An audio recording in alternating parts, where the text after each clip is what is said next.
मध्ये खोक्या नावाच्या नव्या गुंडाचे काळे कारनामे समोर आले आणि त्याच्या दौलतजाद्याचे अनेक व्हिडिओ समोर आलेत। त्यातच त्याने अनेक हरणांची शिकार केल्याचा आरोप सुद्धा केला जात होता। आणि आज सतीश भोसले उर्फ खोक्याच्या घरी वन विभागाच्या अधिकाऱ्यांनी छापा टाकला। खोक्या भोसलेच्या घरी वन्यजीवांच्या शिकारीचे पुरावे सापडलेले असून प्राण्यांचं मांस आढळल्याचं समोर आलंय। सतीश भोसले उर्फ खोक्याच्या घरी छापा। खोक्याच्या घरी सापडलं शिकारीचं घबाड। खोक्याला पोलीस कधी करणार जेरबंद?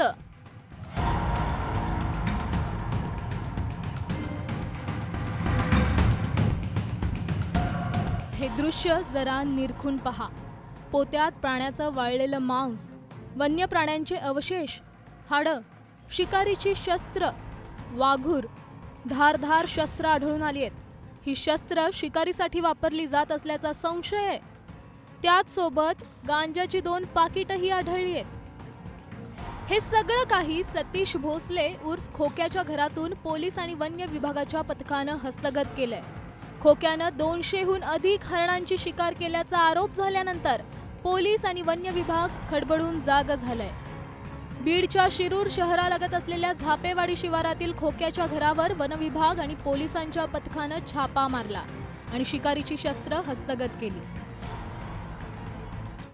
त्या अनुषंगाने आम्ही आज इथं छापा टाकला आहे। त्या छाप्यामध्ये आम्हाला त्या विविध प्रकारचे वन्य प्राण्यांचे मांस सापडले, तसं त्याला पकडण्यासाठी जाळे सापळे सापडले तर। आणि त्याच अनुषंगाने आज इतरत्र काही प्राण्यांचे अवशेष आढळून लागलेले आहेत। तसेच प्राणी पकडण्यासाठी विविध प्रकारचे जाळे, तसेच काही गोष्टी सत्तूर वगैरे अशा काही प्रकार हत्यारं वगैरे सापडलेले आहेत। ते सगळे आम्ही सीज केलेले आहेत। ते पंचनाम्यामध्ये करून आम्ही पुढची कारवाई करणार आहोत। आणि जे आम्हाला मांस वगैरे ज्या सापडलेले आहेत, त्या वस्तू ज्या प्राण्यांचे अवशेष जे मिळालेले आहेत ते आम्ही फॉरेन्सिक लॅबला पाठवून त्याच्यावरचं पुढे येईल त्यानुसार कारवाई करणार आहोत। खोक्यानं मोठ्या प्रमाणात वन्यजीवांची शिकार केल्याचा आरोप माऊली शिरसाट या वन्यजीव प्रेमीनं केला होता। आज स्पष्ट आरोप आहे, त्यांच्या म्हणजे हे करावा, चौकशा करावं। 100 ते 200 हरणं या ठिकाणी ह्या टोळीने आतापर्यंत गायब केलेले आहेत। तिथं जो स्पॉट आहे त्या याच्यावर बरेचसे हरणाचे भाग आपल्याला आत्ता गेलात ना तुम्ही पाहायला भेटतील। परंतु हे लोक तिथून त्याचं कापून बिपून घरी घेऊन जात होते। काही भाग तिथं आता आहे, तुम्ही गेलात हरणाचे शिंग, सापळे बिपळे आत्ता चला तुम्ही माझ्याबरोबर, आत्ता तुम्हाला पाहायला भेटतील तिथं। खोक्याच्या घरातून जप्त केलेलं हे शिकारीचं साहित्य पाहिल्यानंतर शिरसाट यांनी का आरोप केला होता हे आता तुमच्या लक्षात आलं असेल। शिकारीला आडवे येणाऱ्या ढाकणे पिता पुत्रांना खोक्यानं मारहाण केली होती। या प्रकरणी खोक्यावर गुन्हा दाखल झालाय। खरं तर काही दिवसांपूर्वी एका व्यक्तीला बेदम मारहाण करतानाचा खोक्याचा व्हिडिओ समोर आल्यानंतर खोक्या चर्चेत आलाय।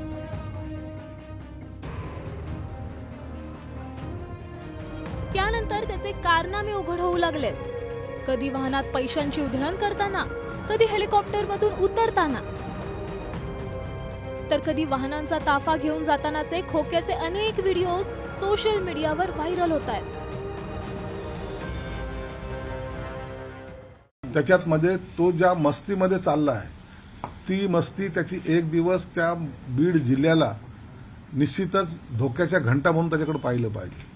आणि म्हणून असं या खोक्याला आता खोलीमध्ये बंद करून डांबून ठेवलं पाहिजे।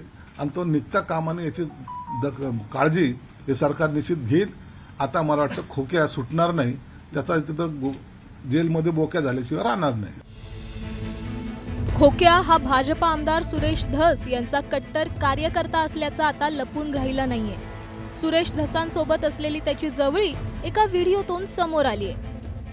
आणखी आता ते आमदार आहेत, भविष्यात आणखी ते मुख्यमंत्री व्हावं हीच आमची इच्छा आहे। मग ते कोणत्याही पक्षात व्हावं, आपलं फक्त अन्नप्रेमी राहून आणि अन्नप्रेमीच राहतो।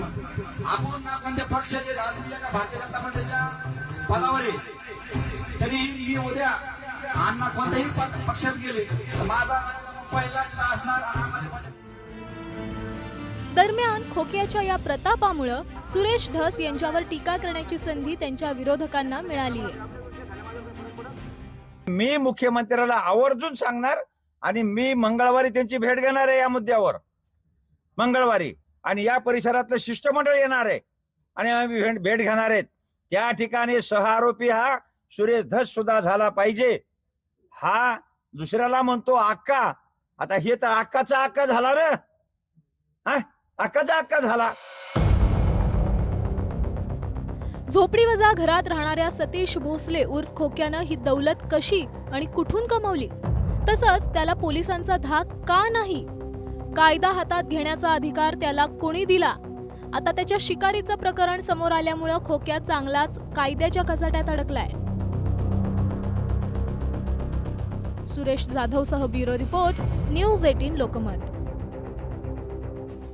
महादेव मुंडे यांच्या हत्येचा तपास सीआयडी मार्फत करण्याच्या हालचाली आता सुरू झालेल्या आहेत. परळीतील व्यापारी महादेव मुंडे हत्येला 16 महिने उलटून गेलेत, मात्र पोलीस तपासात काहीही प्रगती झालेली नाहीये.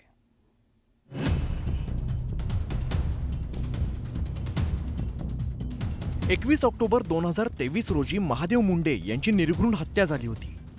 मात्र 16 महिने उलटल्यानंतर सुद्धा पोलीस कोणत्याही ठोस निष्कर्षापर्यंत पोहोचू शकले नाहीयेत.